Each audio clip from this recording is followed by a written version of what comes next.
Hello అండి, అందరూ బాగుండాలని మనస్ఫూర్తిగా కోరుకుంటూ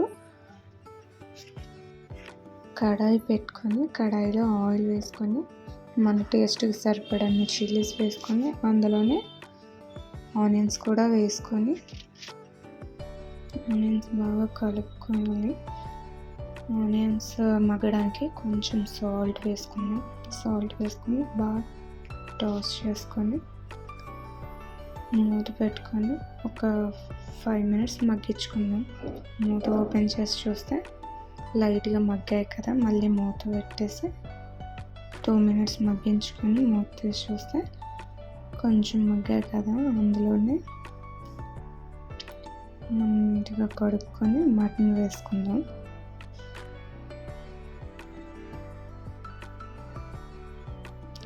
మటన్ వేసుకున్న తర్వాత అందులో పసుపు, 1/2 teaspoon పసుపు, 1 teaspoon అల్లం వెల్లుల్లి పేస్ట్, 1/2 teaspoon ఉప్పు వేసుకొని బాగా కలుపుకుందాం.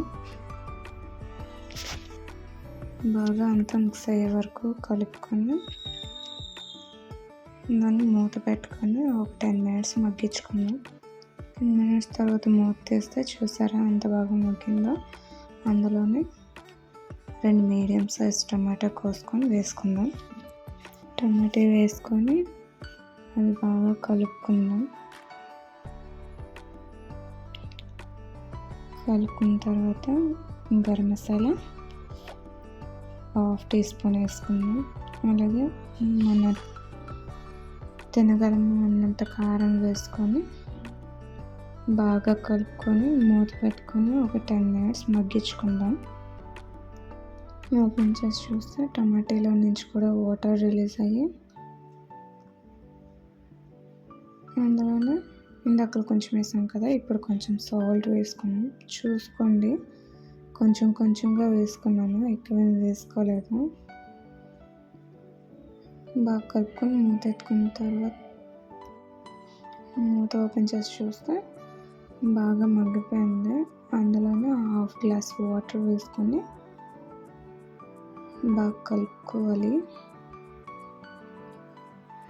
కలుపుకున్న తర్వాత మూత పెట్టుకొని లో ఫ్లేమ్లో బాగా నీరు ఇంకిపోయి కుక్ అయిపోయేంత వరకు కుక్ చేసుకున్నాం. లో ఫ్లేమ్లో ఉడకబెడితే పీస్ అనేది సాఫ్ట్గా టెండర్గా వస్తుంది. చూసారా ఇంకాస్త వాటర్ ఇంకింది. ఇలా కలుపుకుంటూ వాటర్ అంతా ఇంకిపోయి కూరకు చూస్తే ఎంత బాగుందో. సబ్స్క్రైబ్.